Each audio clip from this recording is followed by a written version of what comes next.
భీమవరంలో మల్లికార్జునుడికి ఆనవాయితీగా జరగాల్సిన మహాకుంభాభిషేకం చేయలా. మీరు దేవాదాయ శాఖ మంత్రి 2 సార్లు వాయిదా వేశారు. మొన్న సంవత్సరం ఏ కారణం చెప్పాలో తెలియక ఎండలు ఎక్కువ ఉన్నాయని చెప్పారు. ఎందుకు ఇవన్నీ చేశారంటే దక్షిణాయనంలో శ్రీశైలం మల్లికార్జునుడికి మహాకుంభాభిషేకం చేస్తే జగన్కి పదవీ గండం ఉందంట. జగన్కి పదవీ గండం ఉందని చెప్పి ఈ పెద్ద మనిషి శ్రీశైలం మల్లికార్జునుడికి మహాకుంభాభిషేకం చేయాల. శివుడు 3వ కన్ను తెరిస్తే మాడి మసి అయిపోతారు, గుర్తుపెట్టుకోండి. మీరు మాడి మసి అయిపోవడం ఖాయం. అరచేత్తో సూర్యుని ఆపగలరా? మీరెంత, మీ శక్తి ఎంత, మీ స్థాయి ఎంత? కొట్టు సత్యనారాయణ గారు, అది ఆచారాలని తుంగలో దొక్కకండి. మీరు చేసిన దానికి నేను చెప్తున్నా, ఇది జ్యోతిష్యమే చెప్తున్నా, మీరు సర్వనాశనం అయిపోతారు. శివుడికి మహాకుంభాభిషేకాన్ని పక్కన పెట్టారు. దానివల్లే మీ ప్రభుత్వం పోవటం 100% ఖాయం. టెండర్లకి 110 కోట్లు సజ్జల గారు చెప్పాను, ఇలాంటి ఎన్నో. ఒంటిమిట్టకి వెళ్ళడానికి ఓకే, సీఎం గారికి వెళ్ళలేదు, ఆయన పరిస్థితులు వేరు అనుకుందాం. ప్రోటోకాల్ ప్రకారం ఎవరు వెళ్ళాలి? మనకి దేవాదాయ శాఖ మంత్రి కొట్టు సత్యనారాయణ గారు వెళ్ళాలి. కానీ వెళ్ళింది ఎవరు? గనులు దోచే పెద్దిరెడ్డి గారు, ఇసుకను దోచే పెద్దిరెడ్డి గారు. అది వీళ్ళ స్థాయి. వెళ్ళి ధైర్యంగా బతకండి రా బాబు అంటే వెళ్ళి వాళ్ళకి మోచేతి అంబలు తాగే బతుకులు వీళ్ళు మన ఎమ్మెల్యేలు. కాకినాడలో వైసీపీ నాయకులు అర్చకుల మీద, శివాలయంలో ఉండే అర్చకుల మీద దాడి చేశారు. ఎంత అహంకారం! మళ్ళీ కేసుని మాఫీ చేస్తారంట. భీమవరంలో అక్కడికి ఆలయంలో, సోమేశ్వరుని ఆలయంలో బ్రాహ్మణుల తాలూకు యజ్ఞోపేతాన్ని, పవిత్రంగా చూసుకునే యజ్ఞోపేతాన్ని తెంపేశారు. అంత పొగర్లు పెరిగిపోయినాయి వైసీపీ వాళ్ళకి. మామూలు పొగర్లు పెరగల. దళితులనేమో డోర్ డెలివరీ చేస్తారు.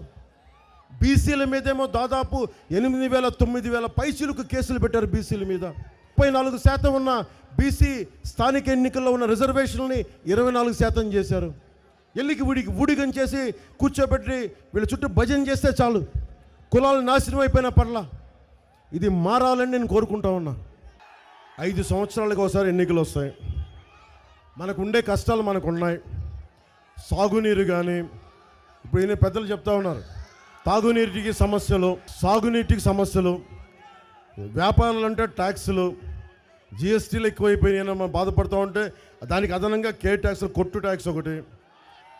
ఇన్నిట్లో మనకి చిన్న ఇల్లు కట్టుకోవాలంటే గవర్నమెంట్కి ఎలాగ ట్యాక్స్ పే చేయాలి, డబ్బులు పే చేయాలి, మళ్ళీ దానికి లంచాలు.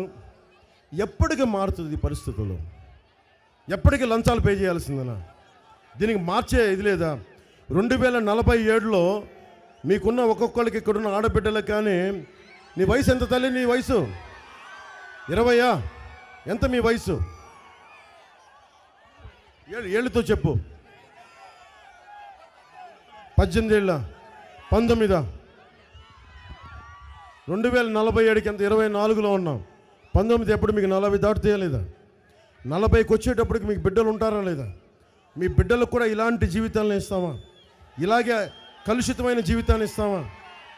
దుమ్ము రోడ్లు లేని ప్రభుత్వాలను ఇస్తామా? ఉద్యోగాలు లేని భవిష్యత్తుని, భద్రతని ఇస్తామా? ఇలాగే మర్డర్లు చేసి డోర్ డెలివరీలు చేసే భరిస్తామా? మారాలి కదా. నేను వచ్చింది ఎందుకు? నేను మీకు ధైర్యం ఇవ్వడానికి వచ్చాను. నాకేంటి సరదా?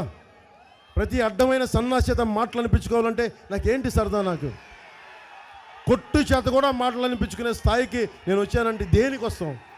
మీ బాగుండాలని. సమాజంలో ధైర్యం చచ్చిపోతుంది. మీరందరూ ఇంతమంది ఉన్నారు. నేను ఒక్కడిని వచ్చి ఒక సభ పెట్టి ఇంతమంది నాయకులు వస్తే ఇంతమంది ఉన్నారు. తప్పు జరుగుతుంటే మటుకు మీ అందరికీ భయం వేసిపోతుంది. ఏం చేద్దాం? దానికి పరిష్కారం ఏంటి?